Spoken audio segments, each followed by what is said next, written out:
That's her. Thank you. I can do three. Wishful thinking. Thank you. We may not.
seated.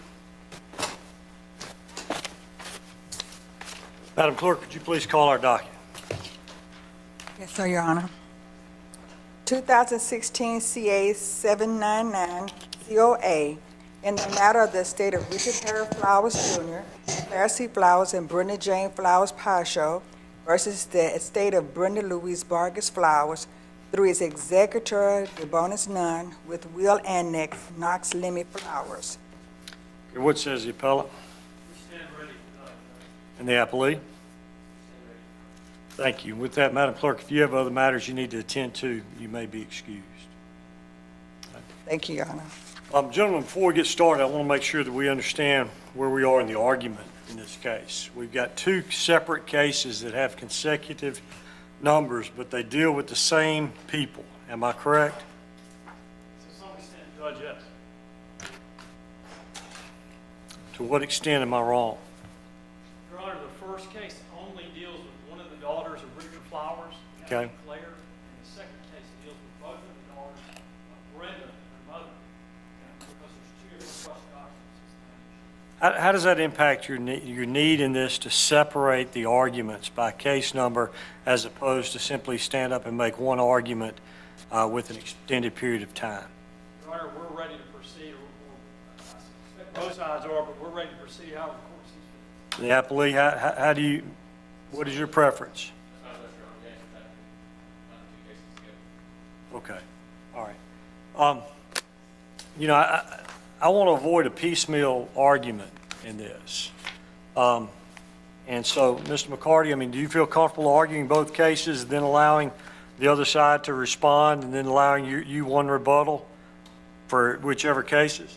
We can certainly do that, Your Honor. It may take some tinkering with the time allocation the court has set up. I can handle that. Yes, sir. Okay. All right. Then if it's okay with you, what I'd like to do to have one argument in both of these cases, I think you've asked for 17 minutes each time. Ingram, can you change these to allow you 34 minutes in your initial argument and allow 40 minutes in the response, and then allow you 6 minutes in reply? That's the way I'd prefer to do it, if you don't mind. Are you okay with that? Okay, Ms. Ingram, are you okay with that? Yes.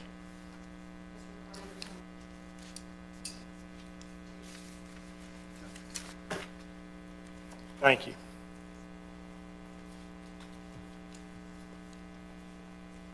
All right. With that, Mr. McCarty, you're on deck. You may begin when you're ready. Thank you, Presiding Judge. And may it please the court.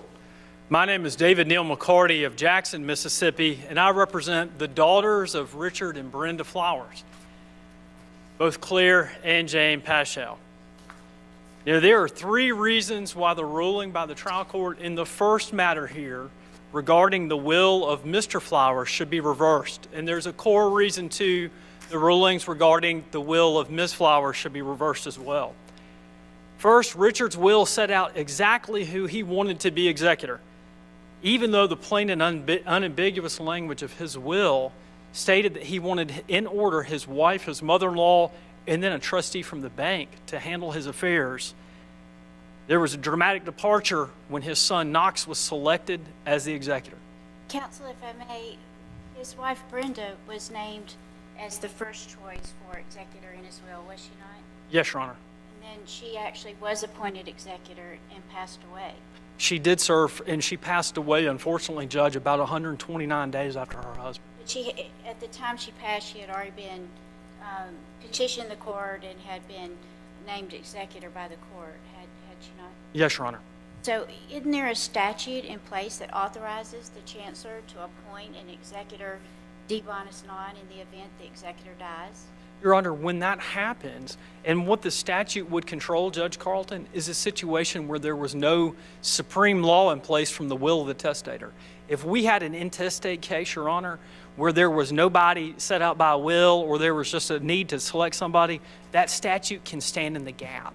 But what would happen in this situation, Your Honor, is we would return to the clear testamentary intent of Mr. Flowers. And his will specifically provided, Your Honor, a caveat that if she could not, and this is the phrase, if his wife, quote, fails to qualify or ceases to act, if she fails to qualify or ceases to act, and frankly, Your Honor, her untimely and unfortunate passing then triggers the next sentence in that, where Mr. Flowers selected, I appoint as executrix of this will my wife's biological mother. But his mother-in-law and the bank, neither of them qualified or petitioned to be executor. Your Honor, here's the important distinction to be made there. It's not their burden to ask for that. It is our job, and going back to law as far as from 1905, our court and the Supreme Court has said the supreme law, not the guessing game, but the supreme law of us as lawyers in Chancery Court when we're administering a will is to follow the intent of the testator. Now, if it's ambiguous, perhaps, Judge Carlton, we might need to ask the court for guidance or find a third party that could be appointed. But in this unique case, Mr. Flowers made express testamentary declarations of how he wanted his will administered. And that's where the abuse of discretion comes into play, Your Honor, because a trial court does have, as Your Honor noted, under statutory authority, and this court, the Mississippi Supreme Court's ruling, does have discretion in appointing a person to administer a will. But that's only discretion, Judge. And if you depart from the plain language of a testator's intent, then that would be reversible error.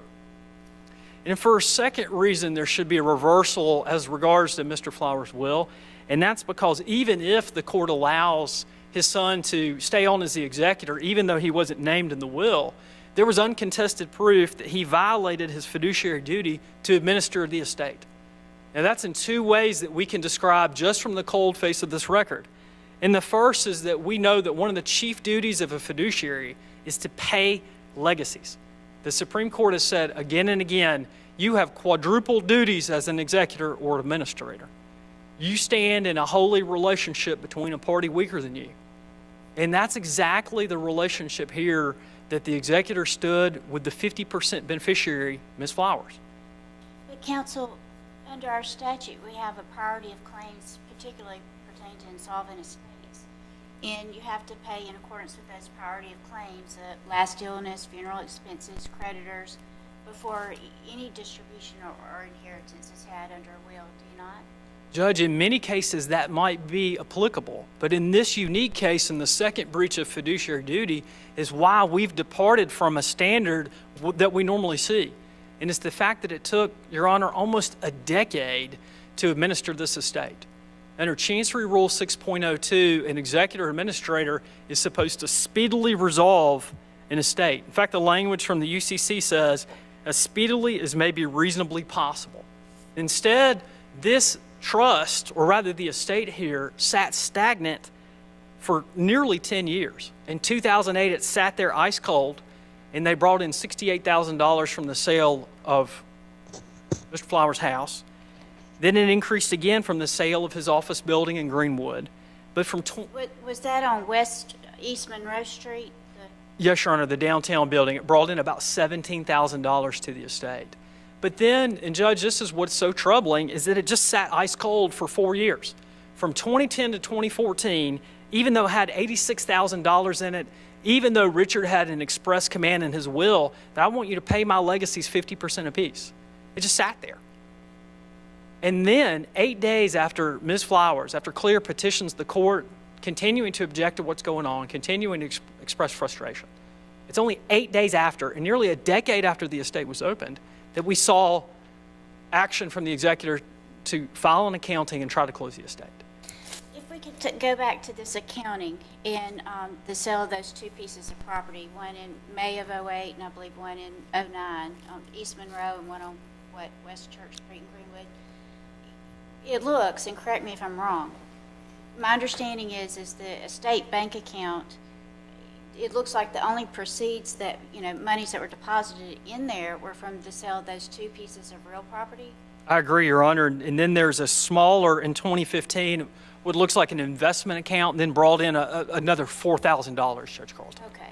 And so the expenses that were identified in the final judgment by the chancellor, because they were itemized in the final judgment, the chancellor found that there were no assets left in the estate to, to be able to give any distributions or inheritance under the will, that the expenses of the estate and paying the attorney's fees from the conservatorship, ate up all the monies. Your Honor, that is true, but one of the problems with that final claim, which essentially then poured over the $90,000, Judge Carlton, that remained in Richard's estate to his wife Brenda's estate. And the troubling argument, the troubling issue that we have with that, and our core argument there, Judge, is our third assertion of error, which is that some of those alleged bills, first of all, were not asserted via charging lien, as Your Honor noted, which is normally the route to pay priority, were not asserted by charging lien, and in the event of the $25,000 request for attorney's fees, was wholly unsupported by the record. And so we have an issue where the attorneys come forward and say, we want $25,000, and then Ms. Flowers, acting pro se, questioned them under oath and said, well, what did you do to earn this? This is in volume 11 of our record. What did you do to earn this? Did you have a bill? And the quote from the record, Judge Carlton, is, there was no bill presented by me. When pressed to say, well, what did you do to earn $25,000? What work did you do? The answer was clear, I don't know. And ultimately, the attorney stated in front of the trial court, I don't know what you want, but you want things that don't exist. And the concern there, Judge, and why reversal and remand is so important in this case, is because Chancery Rules 6.11 and 6.12 tell us, if you want to get money from an estate, you have to bring to your trial court, you have to bring to your executor an itemized bill for services, and you got to bring your timesheets. And you got to be able to prove a reasonable fee. Well, correct me if I'm wrong, because, this was a very lengthy record. It was my understanding that the $25,000 attorney fee was from the conservatorship and services rendered for that portion of their legal problems, and that Brenda had paid that with her funds before she passed away. Judge, while that's the assertion of the executor on appeal, the record does not support that. And again, if we turn to that sequence of testimony, it's at page 381 of our record. And Judge, I agree with you. I don't like saying volume 11 out loud. When we start talking about records that reach 11 and 20 volumes, it's a complex record. But when we're in that sequence of testimony, Judge, there was various statements under oath that the bill was either an arbitrary number arrived at in discussions with Brenda when she was the conservator, or that it could have been for other legal work for the family done before Mr. Flowers had even passed away in 2006. And that is, again, Your Honor, why this was an abuse of discretion to approve it, because we actually don't know what it's for, and when questioned under oath, no one could say what it was. And so we have the guiding star in our jurisprudence. The guiding star is Richard's will, and it says, pay my legacies 50%. And instead, at the last minute, literally 10 years almost into the end of this case, someone shows up and says, well, I'd like $25,000. And it's not, Your Honor, that the legacies here got a small sum. It's not that they got a limited sum and they wanted more. It is that literally she received nothing under her father's will, and we know that for years there were tens of thousands of dollars sitting ice cold in a bank account. I'm confused. You said there was a period of time for this sum of $25,000. I thought that the legal fees were paid in 2006. Your Honor, that is, again, where some of this record can be confusing. There is a check in the record for $25,000. And the way it appears, and I've had to read the same record and try to reconstruct this as well. And the way it appears is then there's a successive demand for $25,000. There's a check number in the record associated with $25,000. Now, there is some discussion in the record that that was paid to the team of attorneys, not necessarily for legal fees, but in order to prepare the houses and the office for sale, through doing some construction work and through administering and getting some people in there to clean it up. But this is, again, Judge Griffiths, why this is so problematic that we closed this estate over the objection of a 50% beneficiary while the trial court was ruling upon demand of an executor who was not listed in the will. And Mr. McCarty, at what point and I haven't looked back at the entire record, at what point did Ms. Flowers object or challenge Mr. Knox's appointment as the executive? There were repeated times, presiding judge, and one of the core things was she had challenged it early on, and then there was another challenge in 2008. But one of the ways that we phrased it, Your Honor, and the way that the core of this appeal is phrased, is that because they departed so dramatically from Mr. Flowers' will, he could not ever have been appointed. It is literally unlawful then to appoint a person who is a stranger to the will document in that capacity. It can only be achieved, presiding judge, if you delete out 9 lines from Richard Flowers' will and add in a new sentence. The only justification on appeal provided by the executor for why that dramatic departure happened is at page 14 in their response brief, where they said, well, Richard wouldn't have selected his son when he wrote the will because he was only 1. But that proves the point, because as this court has said repeatedly, and our Supreme Court has said literally for 120 years, you look at the will. You don't guess at the will. You don't say, I wish they had written this. You don't say, maybe they should have written this. You look at the will. That's our guiding star. And the guiding star in this case was not followed. Now, there's precedent, too, for cases just this extreme before the Mississippi Supreme Court and the Court of Appeals. In the Estate of Carter case, which we cited in our brief, the Supreme Court addressed, frankly, a similar situation in 2005. And that's where an executrix had basically done what she wanted to do with an estate and refused to pay a legacy. And in the will from Ms. Carter, she had set out, I want $5,500 in a savings bond to go to the Baptist Foundation, the Mississippi Baptist Foundation. And even 3 years after the estate was closed, the Baptist Foundation showed up and said, we never got our check, and petitioned to open the estate again and petitioned for an accounting.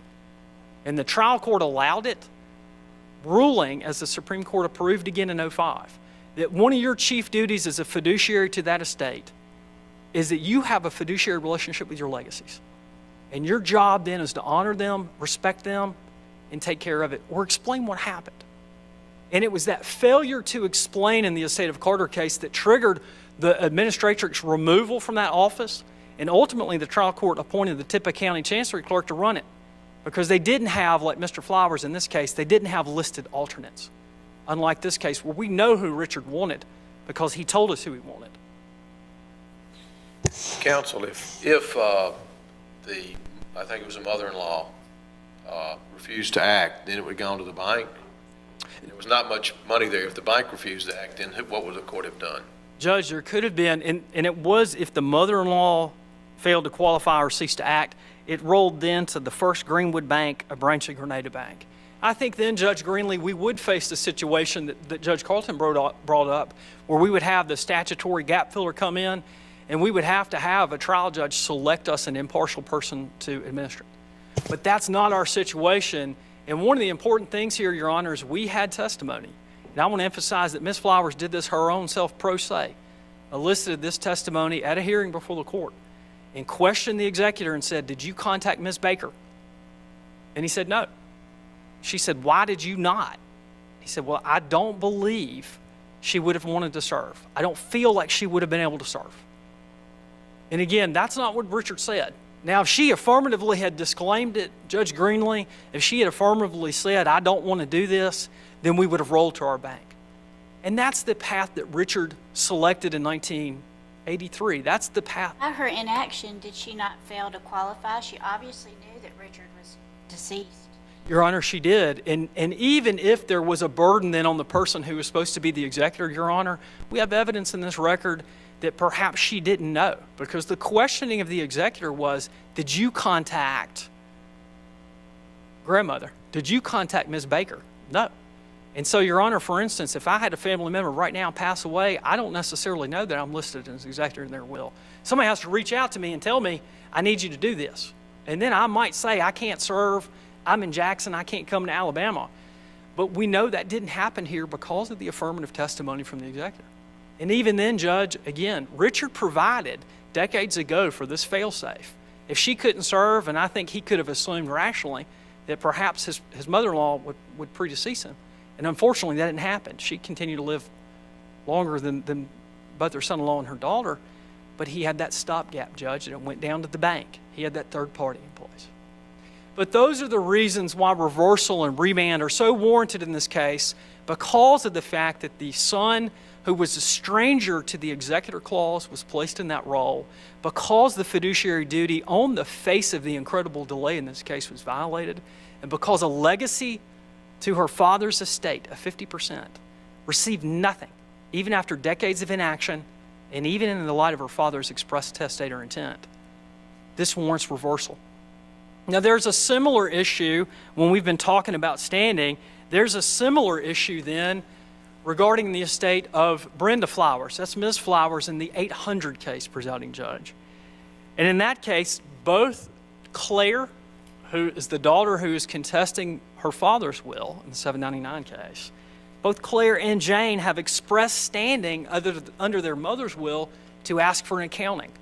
Now, what happened in that trial court issue is really, compared to the complexity of Mr. Flowers' case, is very simple, relatively speaking. And that's that the daughters asked for an accounting of their mother's estate, and they were denied it. It's like a light switch.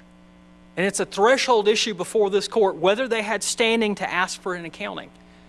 And thankfully, just 5 years ago, the Mississippi Supreme Court resolved the exact question before this court in a case called Estate of Baumgartner.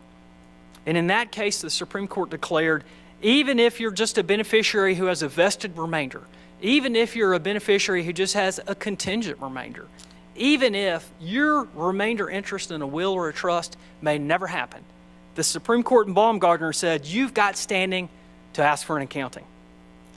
And that's exactly what Claire and Jane are under their mother's will.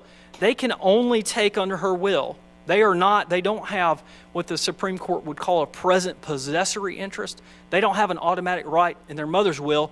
They only have it when certain conditions are met. The trial court focused on that and said, well, those conditions aren't met yet, so you don't have standing. But that's literally the stance rejected by the Supreme Court in 2012, where the same argument was made by an executor and said, well, they only have this daughter to her mother's life estate and some land only has a contingent interest. And that contingent interest, that's not enough. Presiding Justice Carlson, writing for the majority in Baumgartner, said that's absolutely wrong. And I can trace back to 1959 and tell you in Hayes versus Carson, we've long said that if you are named in the trust, if you're named in the will, that gives you enough standing to ask for an accounting. And here's a reason why. It's not like you're asking for a lot. First of all, under the clear terms of her will, Ms. Brenda set out, I want people who are trust beneficiaries or income beneficiaries of my will, they should get an accounting every year. There's an express clause in her will that says that. Now, regardless of whether you like that the two daughters were described in the will or not, whether you like that they're contingent remainders and what the Supreme Court says or not, she already told us, I want them to get an accounting every year. So what they asked for was not extreme. Before we move on to the what she asked for and what she was provided with respect to the accounting, because that's a long discussion, can we back up to the standing discussion? Yes, Your Honor. Under the Baumgartner case, where they talk about any income not distributed to his wife shall be added to the corpus of the trust, and upon the wife's death, the corpus of the trust to be distributed as follows: the home place, the couple's home, and approximately 600 acres around it to the couple's son and daughter equally, and the balance of the corpus to be to 5 named charities. Here, and the Supreme Court said that was vested. Here, we've got, in Brenda's will, she has set up this trust for her adopted son until what is age? Well, and the trigger in this, 30. yes. And upon his death, well, and then upon his 30th birthday, it'd go to him and Knox or their descendants. If and only, and Judge, I know what you're. That's Knox and the adopted son's descendants. And then upon the trust termination, as long as there's no living beneficiaries of the trust, and only then would Claire and Jane inherit. Would that not be those conditions of not having any descendants of beneficiaries of the trust of Knox and the adopted son? Would that not be a condition that has to be fulfilled before they become vested?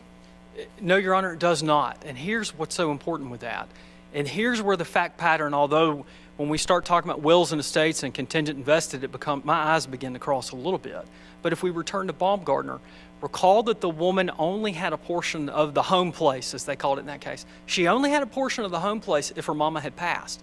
And her mama, at the time she had asked for an accounting, had not passed yet. So the condition precedent, Judge Carlton, had not yet been met. But that language was specifically, and so then it was, Your Honor, exactly as you're describing, it was very contingent because it might not happen, and it certainly hadn't happened at the time. But the Supreme Court explicitly embraced that shakiness, that contingency, and specifically ruled, and this is a phrase I had to return to repeatedly, Your Honor. They quoted from Amjur, from the American Jurisprudence volume, and said, even if your interest is subject to divestment or defeasance, you have standing. And I had to return to Black's Law Dictionary to say, what does defeasance actually mean in the context of this? Because the whole case may turn on it. Defeasance is defined in our law and in Black's means even if your interest could be rendered null and void, you still have standing. You still have standing. And so then twice in Baumgartner, Your Honor, writing for the majority, presiding Justice Carlson said, even though the interest in this case was contingent, even though it was contingent on mama passing and certain other conditions attaching, even though it was contingent, we reject that that's a basis for denying standing. Because standing in Mississippi, Judge Carlton, is considered very liberally, and it's looked at the time you commence the litigation. And so looking at it in terms of that, looking at it in terms of Baumgartner, and following that case as we must, then we achieve the same result. Do they have a present interest in this property, Your Honor? No, they don't. They do not. It's only if those elaborate preconditions are met. But that's enough for standing. It may not be enough down the line, Your Honor, and it certainly may not end up that they recover anything. But what they asked for was not extreme. And that's for three reasons. The first of which we discussed was that Brenda actually said, give the trust beneficiaries and the income beneficiaries, give them an accounting every year. Our legislature has also told us, as lawyers or executors or whoever's a fiduciary, you shall give an annual accounting. In fact, there's even a trigger in the legislature's law that says it could be, I like this word, or oftener if required by the trial court, or oftener, because there might be situations where a trial court is on a trigger and says, we need to have regular accounting here every month if there's a minor or some other extraordinary You're talking about circumstance. trust. Yes, Your Honor. Trust was never funded. So It was not, Judge, but that was only, recall, and this is the trickiness of standing that I have to continue to just sort of write out on the whiteboard at the office. Standing attaches not later in the lawsuit, Your Honor, or only when the conditions are met, but at the beginning of the lawsuit, at the beginning of the legal dispute. And so using that rule from Burley versus Douglas that Baumgartner re-embraced and this court has repeatedly established, if we look at the beginning of the suit, they had standing. That's also why, even though the executor has strained to argue that Claire might have somehow waived her standing, that's why she can't waive it. It's because it's a legal issue, it's a jurisdictional question that anyone can raise, even for the first time on appeal, and the court often raises sua sponte, whether you have standing, especially nowadays. We see it more often. And so it can't be waived because it's something that either is there or not, legally speaking, and it's a legal question that must be determined. And furthermore, even if somehow Claire did waive it, which we contend she did not, but even if she did waive it, Judge Carlton, her sister did not join in any agreements or join in any agreed orders that were entered in some sort of interlocutory fashion in the long life of this case. But Baumgartner is what controls. Our job as attorneys often, when we go to trial court, we've got cases we know are good for us and cases that are bad for us. And often our job is to go to the judge and say, this case is bad, Your Honor, but here's why I'm different. This case might not be the best case in the world for my client, Judge Greenlee, but I got a reason why it doesn't apply. That's what we do as attorneys, and that's often the heavy burden our trial courts face when we have all these different issues with contingent remainders, with whether someone's vested or not vested. It didn't happen here. There's a curious omission in our record. Even though Claire brought the Baumgartner case and argued it herself pro se, There's no address of it. There's no distinguishing of how this case doesn't establish standing when literally some of the language, you just change the nouns and we have the same case. Does it matter that in her will, Brenda waived accounting? Your Honor, she did waive it generally. And I've wandered around a bit in my time, Your Honor, but there was that express declaration that she did want people who were income beneficiaries or trust beneficiaries, they were supposed to get a yearly accounting. So there's a curious ambiguity there where she does say, I would like to waive it, though. And that happens sometimes when we put wills together over years. I've probably done similar things. For Your Honor, that again, we go back to Baumgartner, where much of this ground was tread a few years ago by the Supreme Court, where the court said, even if a testator expresses they want to waive it, we can frankly proceed to an accounting if there's evidence of misadministration or malfeasance. And that's one of the issues here, is we return to the same issue that was in Mr. Richards' case, was that extreme delay from opening the estate and then closing it. In that case, it was nearly 10 years, and here it was about 9.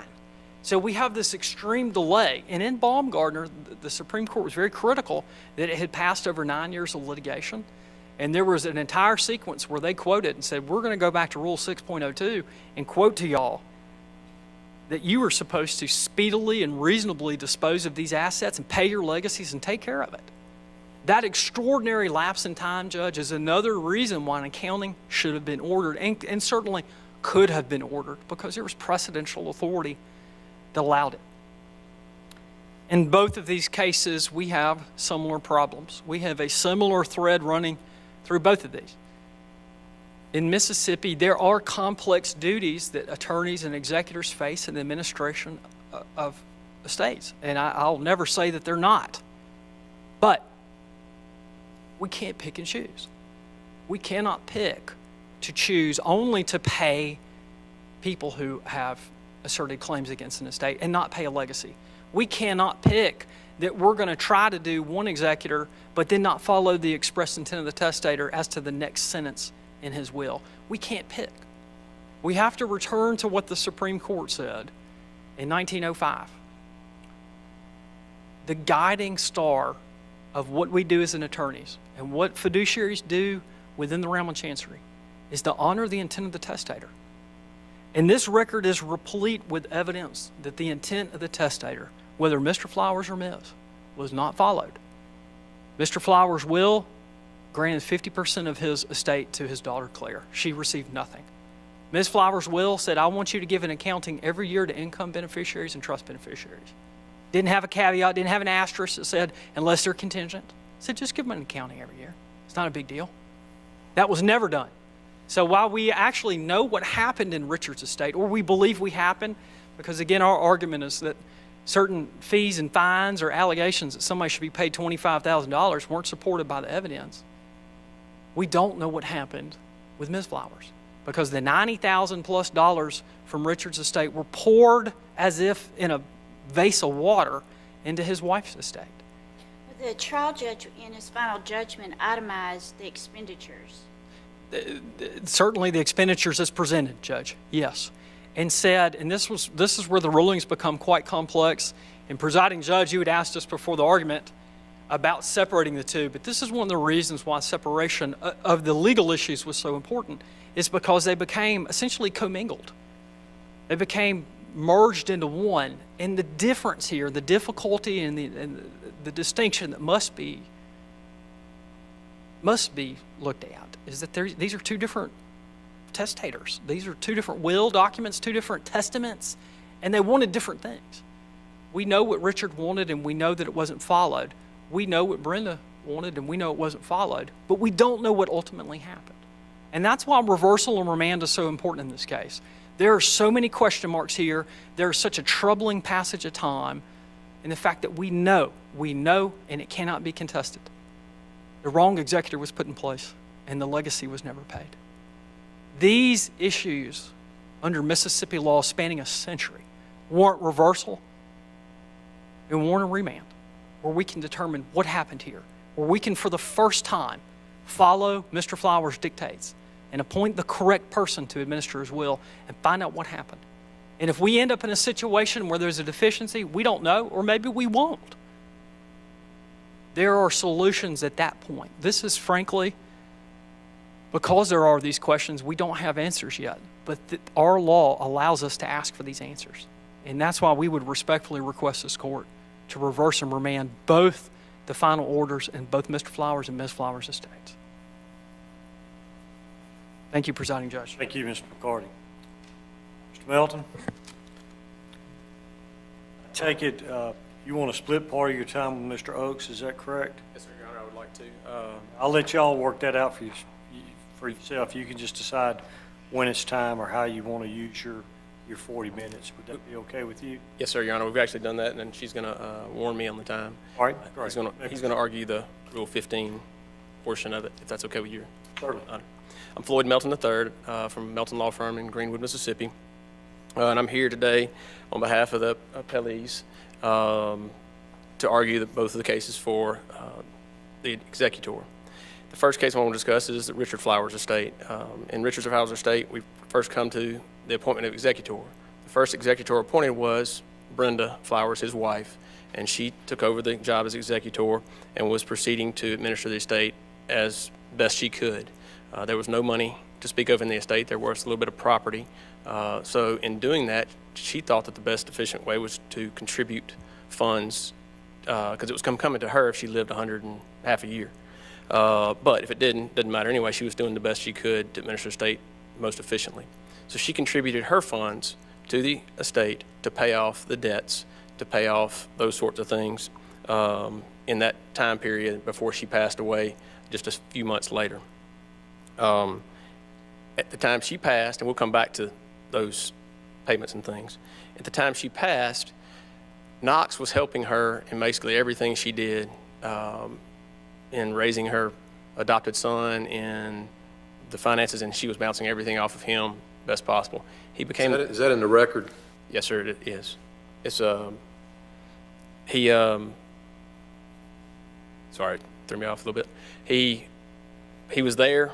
He applied to be executor de bonus non of the will annexed. Let me ask you this. Yes, When the change was made to the executor, were the other possible beneficiaries of the estate given notice and an opportunity to challenge it, or was it just done ex parte? They were not given an opportunity, Your Honor. It was... Would they not be entitled to notice of the change of executor? hindsight, we probably should have notified them. But at the time, it was... What's the legal effect of not doing so?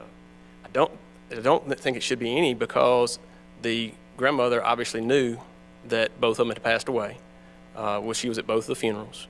Knox was there discussing everything. It was a quagmired mess of issues going on at the time. And yes, officially she should have been contacted and told. She was not. But she had plenty of opportunities. The appellant had plenty of opportunities to bring her in and also get her to file and ask to be the executor. I don't remember her name coming up any time in the argument of removing the executor until at the very, very end at the last hearing. The previous hearings, the arguments that she tried 3 times to remove, at least 3 times, to remove Knox as executor. Once in 2008, and there was an agreed order between her and all parties that she would drop that position and several other positions at the time. Then she again filed again in 2009. The judge heard full testimony both times, and then again in 2015 she filed, and the judge heard it in 2016. None of those times was either one of the named executors brought in by any party, and it wasn't brought up that I remember until the final time at the final hearing in March of 2016 about the other executors. Knox, under testimony several times, has never been shown to have anything.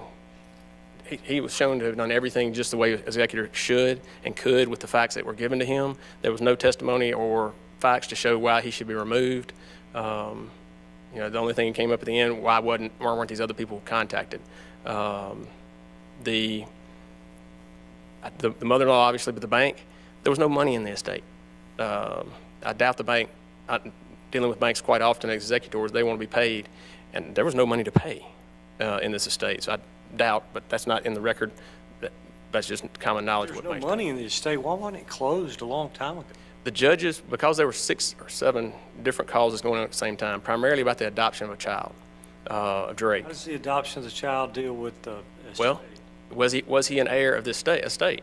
Because it said to children, it split it equally, and there's a question of whether he was going to be an heir in this estate. And if he was an heir, he would need to have someone to represent him, in addition to a guardian ad litem, whoever his guardian ended up being.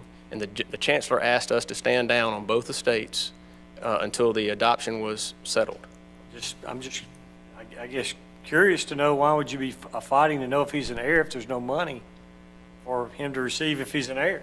If there was anything, I mean, if anything came up, we didn't fight it at all. It was brought up in the argument, is he or is he not, if the judge threw out anything in the accounting and there was any money left in there. And it was found in the final decree that there was no money in there. It was a moot point, is how it was put into the order. And counsel, I saw where there were orders by the Chancery Judge approving the sale of 2 pieces of real estate, and evidently there was some investment account. And the real estate sold in 08 and 09. Richard's will, on the first page of his will, he referenced some kind of stock in a hunting camp. That was long gone before, Your Honor. Okay, because I didn't see anything in the record about the hunting camp. No, there was, he didn't have, I mean, they were struggling at the time he passed. And there was nothing, what you see in that accounting is every penny accounted for to the penny throughout. So the only monies that deposited into the estate account were from the sale of the 2 pieces of real property and that investment account, and that was it? About $90,000. I believe that's correct, Your Honor. There was some interest, I know that, on the checking account, but the major monies, I believe you're correct. There was no big issues that were deposited in there. Mr. Melton, is it in the record anywhere? Yes, sir, it'd be in the record. Well, I'm asking another question. I'm sorry. In the record anywhere where we can determine, looking back, as to when he died, what was in his estate? Yes, sir. Where is that? It should be in the accounting. I mean, that accounting wasn't filed till 16, though, was it? Where was No, the accounting filed? It was filed in 16, Your Honor. Okay, so, and he died when? He died 2006. Okay, so there's basically there's representations what was there then, but at the time that he died, there's nothing that really fixes what was in the estate. We have all the bank records. But they aren't in the record. No, there's no way to put bank, I mean, unless you attach all the bank records to the report. And the judge never asked for it either.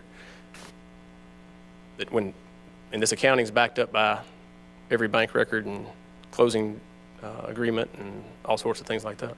Mr. McCarty confused me a little bit. Was there one check for $25,000 for attorney fees or 2 checks? There was one check, and there was one check written by the conservator at the time, who was now in the executrix, and she wrote it to the estate, but out of her funds. She's the one that had the funds that ended up paying that amount. But it was an advance to the estate, just like everything else, the bill she paid. She paid 2 notes to 2 different banks. Why would she pay it to the estate? It was going to be hers. And she was cutting the interest on the loans. She was stopping all the fees. She was cleaning up a mess that they had, is what she was doing. Why wouldn't she just pay it directly? Because it was the fees for the conservatorship, not her fees. Did she make the checks payable to the estate? Or did she make the checks payable to someone for the estate? She made the checks payable to someone for the estate. It was payable to Floyd Melton Jr. for the conservatorship work. Everything before the time she wrote the check.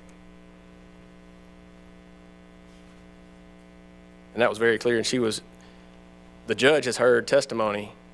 No, there was no itemized hourly bill, because if it was, it would have been much higher. She knew how much work had been done going up to that, and she was satisfied with it.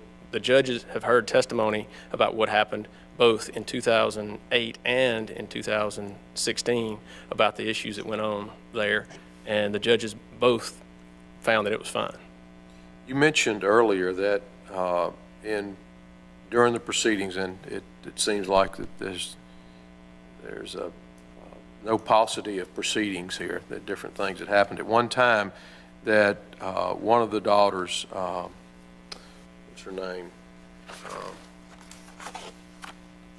Claire, dropped the claim that Knox should not be the administrator / executor. Is that correct? That's correct. That was in February the 8th, 2008, was an agreed order on numerous issues that were in front of the judge, and we settled all of them at that point in time. But she continued to bring, because she was acting pro se, she continued to bring these same filings forth time and time and time again. And we had I think 7 chancellors through the process of this thing. So different chancellors have heard it at different times. Now, did Brenda Jane ever do the same thing? No, Jane did not come into this cause until at the very, very end, right before the closing of both estates. And where does she live? She lives, best of my knowledge, just north of Miami. The second point the appellant points out is that the executor didn't fulfill his duties.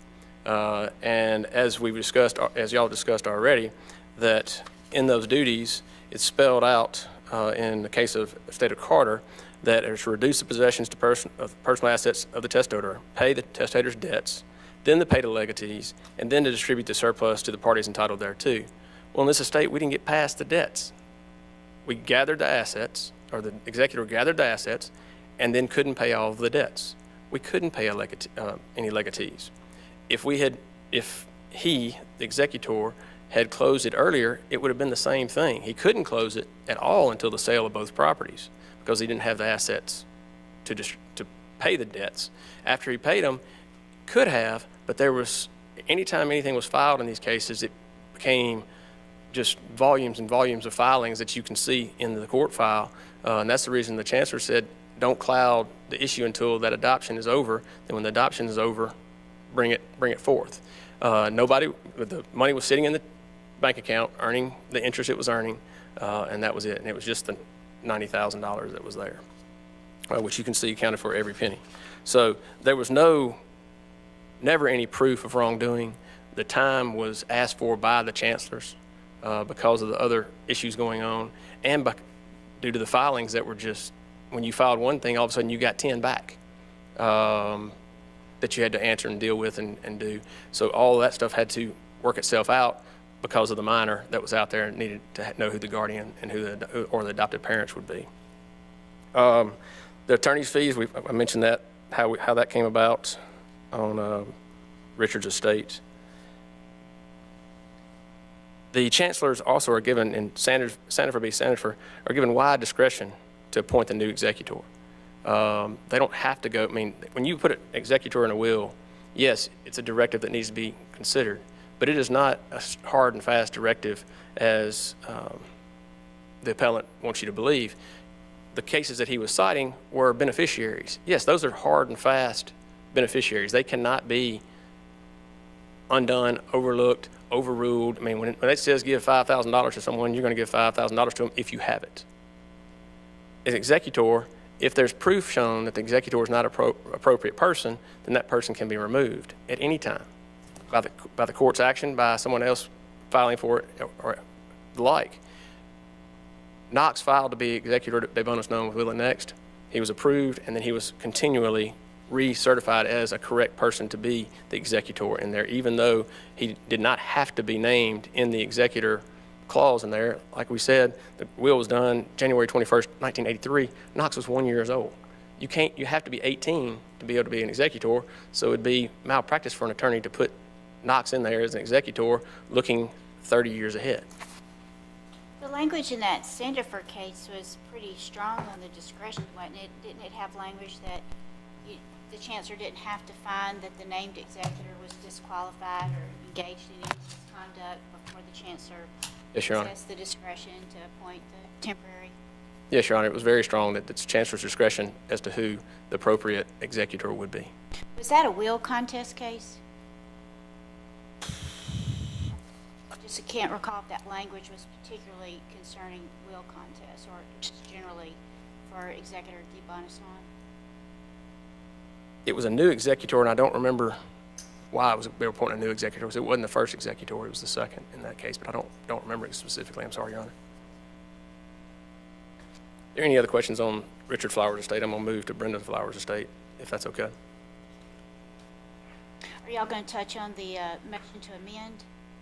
Yes, the Rule 15 motion. Mr. Oakes is going to have that portion of it. In Brenda Flowers' estate, the appellant refers heavily on Baumgardner. I agree with him. Baumgardner is the case that is on point directly. I totally disagree with him, and my eyes do not glass over when you see future interest. This future interest is not, they're not vested. They are not vested remainders. They're not remaindermen. They're not any of that. They have an executory interest. An executory interest, and I defined in there, from Black's Law Dictionary, is a general term comprising of all future interest in land or personalty other than reversions and remainders. Reversions obviously came from the person that created it. We don't have that situation here. Remainders would be if you had something, then the remainder goes to you, but you're vested. That's what Baumgardner had. Baumgardner was going to receive, they were a vested remainder subject to divestiture. They had a vested, the daughters had a vested remainder in the farmland and the assets for it when the mother died. So they were a vested remainder in that portion. Now, if they predeceased, they were subject to divestiture, but they had a vested remainder that was, they had a right to know what was going on right there. The quantum difference here is here we have an executory interest. They had no vested or contingent, no remainder beneficiary at all. They were executory interest and a springing executory interest. The only way they could inherit is if Drake died before he was 30, leaving no heirs. Knox died before Drake died, or 30, and left no heirs. That's an executory springing interest which has no right to an accounting and has no right or standing to stand in and file suit. This would be no different than a cousin. Would a cousin in an intestacy estate have any difference? Let's say person dies.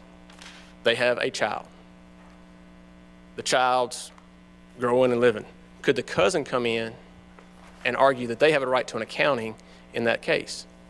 Well, if the child dies and there's no brothers or sisters, and there's a cousin out there, that cousin stands in the same position that our appellants were. I don't think the cousin has a right to an accounting or to stand to file suit in that case. It's exactly the same position as our appellants are standing in this case. You'll also notice in Ms. Flowers, Brenda Flowers' will, that she leaves it to the conservatorships for the two of them. Well, at the time, there was a conservatorship for one of them, but there wasn't. Sisters. To the two sisters. The conservatorship for the two sisters. And I drew the will up. I've never drawn a will up like that. She forced me to because she said they both needed a conservatorship. And then I made her put in there, if there's not one, just goes to them. But that is a springing interest, an executory springing interest, not a vested remainder or any sort of remainder interest that is allowed to have a right today to a accounting or to enter into a suit. He points out the amjure, divestment or defeasance. They can't divest or defease because they don't have either. They have none of that. It has to come to, somebody else has to defease for it to come to them, for them to have an interest in the account, in the estate. Then they would have an interest, and that's what the court ruled, the chancellor ruled, that upon her becoming the guardian for Drake, which he would be the beneficiary and he would get an accounting, or Drake dying, Knox dying pre-30 years old, then she would be allowed for accounting from that time period forward only. And that's what the chancellor found. I think that's appropriate. It was very appropriate here. I mean, that's what she was allowed to have. Now, the accounting was done each and every year and spoken to the beneficiaries. They knew what was in the accounts, they knew what was going on, and that was what was required by what we feel was appropriate by the estate, and that's what Knox felt was appropriate. He knew, then he let the guardians for Drake know what was in there each time, and they were well aware of what was going on.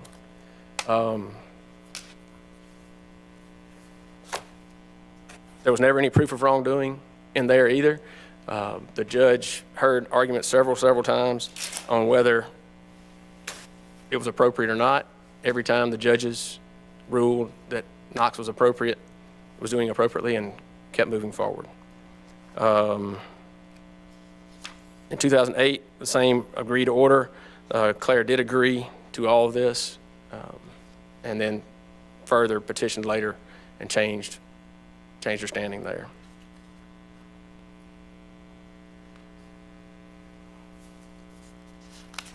The countings were waived. You mentioned earlier, the countings were waived in both estates. And I do think that if the judge had wanted to order one, they could, but they didn't, because they knew what was being accounted for as it went forward, and they were kept apprised of what they thought they needed to know. Well, in Richard's estate, in his will, where he appointed Brenda to his first choice to serve as executor and waiving the accountings, once she passed away and the chancellor appointed Knox as executor de bonis non, Knox was then at that point required to present a sufficient accounting to the court to have it approved and closed, was he not, as under the de bonis non statute? I don't think so. I think if it's still waived, I think the testator can still waive the accounting and the inventory, even if it's a different executor. I think what has to happen, though, in this case was, because of all the stuff out there, that it was best to file an accounting for every penny in there, because obviously you weren't going to sit down with all the beneficiaries and come to any sort of agreement or understanding in it, so it's best to let the judge approve the accounting and go forward. But I don't think that was required by the executor de bonis non. No, ma'am, I do not think so.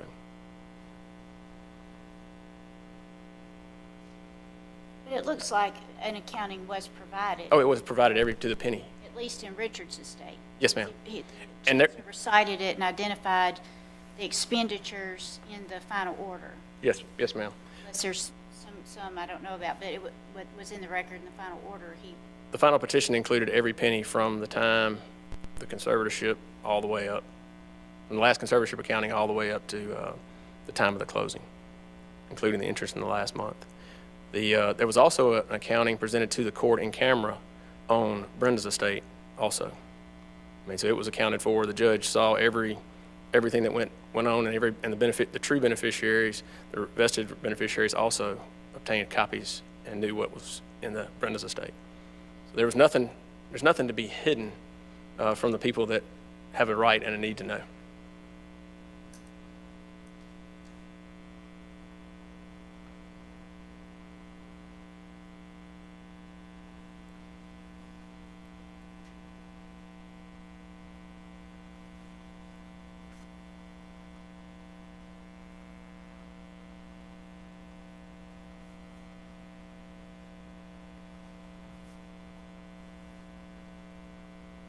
I want to point out that the limited standard review for the Chancery Court under Court Management versus Greene County, so it will not disturb the factual finding of the Chancellor when supported by substantial evidence unless the Chancellor abused his discretion, was manifestly wrong, clearly erroneous, or applied an erroneous legal standard. I don't think that any of those were here, and these Chancellors had hours of testimony and petitions and motions to hear all of the facts as this case matured through the over a decade we've been through with this case. So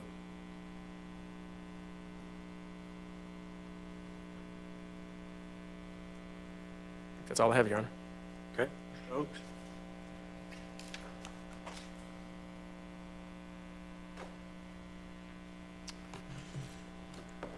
Thank you. May it please the court. My name is Richard Oaks. My part in the hearing today is to address the issue of the Rule 15 motion for leave to amend that the Chancellor denied. I represent Carter and Linda Lang, who are the adoptive parents of Drake Alexander Flowers. The appellant, Claire Flowers, is Drake's birth mother. The connection between Drake in this case is that Drake was originally adopted by his maternal grandparents, who were Dr. Richard Flowers and Brenda Flowers. Upon their deaths, and after several years of litigation, Drake was adopted by the Langs. Carter Lang is Drake's paternal grandfather. I'm also representing myself as I was sued personally by Ms. Flowers as a result of my representation of the Langs. Neither the Langs nor I were involved in the estates of Richard or Brenda Flowers. Please don't ask me any questions about these estates. I can't answer them. But because the motion for leave to amend was filed in the estates as well as in 4 other causes in the Laflore County Chancery Court, it's not clear what the effect of, if this motion for leave to amend is reversed, what the effect that will have on myself, the Langs, and the other defendants in these other cases. So I'm here to protect my interest, to speak on that the Rule 15 motion, the judge was correct in denying it. Obviously, the ultimate question is whether the chancellor abused his discretion in denying Ms. Flowers' motion for leave to amend. The gist of the motion to amend was so that she could include stating fraud and negligence per se with the correct specificity. The portion of Rule 15 that's pertinent to our discussion today says that a party may amend a pleading only by leave of court or upon written consent of the adverse party. Leave shall be freely given when justice so requires. Now, whether or not to grant leave to amend is left to the sound discretion of the trial court. There's been no action taken in this case to join you or the Langs as parties in this litigation, has there? In the estates, And the actions, the 2 cause numbers that are before this court.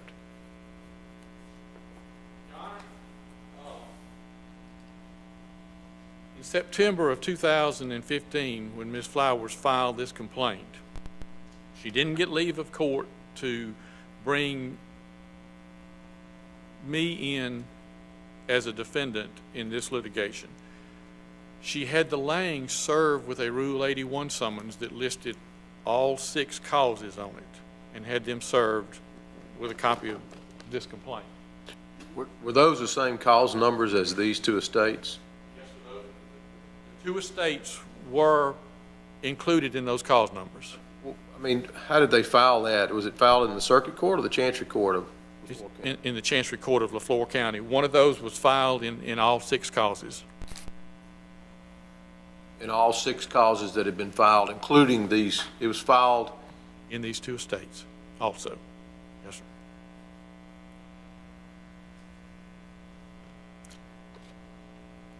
sir. The prior decisions of this court and the Supreme Court are to the effect that a trial judge's decision won't be reversed on appeal unless there was an abuse of discretion. And I'm here today to argue that there was no abuse of discretion by the chancellor. He was in the best position to determine whether justice required that leave to amend be granted.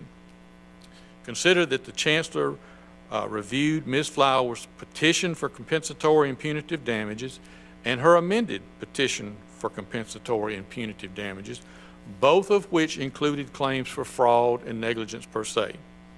He reviewed the motion for leave to amend itself.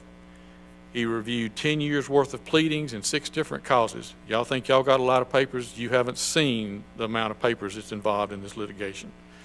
He sat through over 3 days of hearings. He listened to multiple witnesses. He listened to Ms. Flowers testify, and he heard legal arguments from at least 4 attorneys as well as from Ms. Flowers. As I stated, Ms. Flowers asked for leave to amend so she could include stating fraud and negligence per se with the correct specificity. That statement gave the chancellor nothing that would allow him to determine that Ms. Flowers had actual facts that warranted her being allowed to amend her petition. And Counselor, before she filed the motion for leave to amend, the chancellor had already struck her prior pleadings, I think on your motion, to include y'all as defendants in the estate actions. She had. Y'all were already dismissed, y'all were not parties at that point. That's correct. There had been a motion to strike for failure state of claim, and also because of not being, she wasn't granted leave of court to bring us in as proper parties. But now I think the Langs may have been, but me personally, There was not leave of court. The Langs had been parties to some of this litigation. I thought I recalled that you and the Melton Law Firm had been stricken. Correct, along with Mr. Stuckey, the guardian ad litem. As to these two, we've got 799 and 800 before us, that's our number. As to these two, which are the estates, were the Langs party to that? No, sir. Okay. Were you party to that? No, sir. We had never been involved in anything to do with the estate proceedings. Involvement had to do with the guardianship of the child and the adoption of the child. And that was the cases I was involved in. At the time the motion that she filed for leave to amend, the Melton Law Firm and you had been stricken. You were not parties at that point. That's correct, Your Honor. That's correct. Ms. Flowers' petition amounts to nothing more than her asking the court to let her file a second amended petition, but without telling the chancellor what would be in it that would be different from her first two petitions. And Ms. Flowers argues to this court that the chancellor increased the scope or created a new requirement beyond the scope of Rule 15 when he denied her motion based on the fact that he said she failed to provide him with the substance of how she intended to amend her petition. I think that argument is flawed. It's been the law of this state for many years, both before the adoption of the rules of civil procedure and since then, that the court should be provided with the substance of a proposed amendment. Watts versus Patton in 1888 said the court should have permitted the complainant to amend his bill, but the record does not show in what way he proposed to amend. Not knowing what amendment was desired, we cannot say that the court erred in refusing to permit it to be made. Then in the Price v. Price case in 1983, the court said when a party proposes to amend his pleadings, he should ordinarily make known to the trial court the substance of his proposed amendment. In the absence of such, this court has heretofore held that error could not be predicated thereon.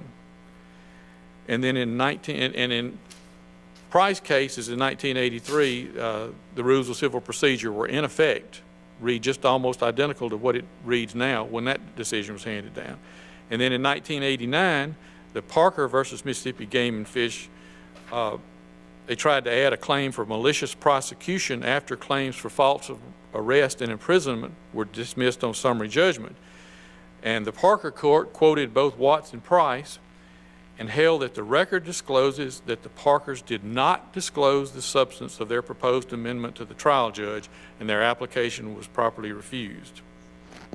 The bottom line is that the trial court must be provided with the substance of a proposed amendment in order to determine whether leave to amend should be granted. To conclude, there's no basis for finding that the chancellor abused his discretion when he denied Ms. Flowers' motion for leave to amend that would put an end to this litigation.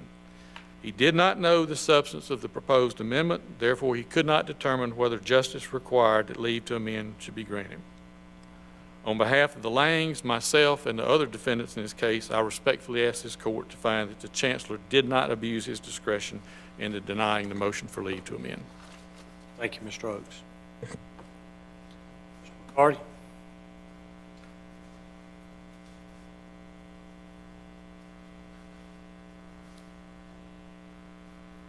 Presiding Judge, may it please the court. The first thing I want to turn to is the standing issue in Brenda's case. We heard a lot of discussion. It's not in our record.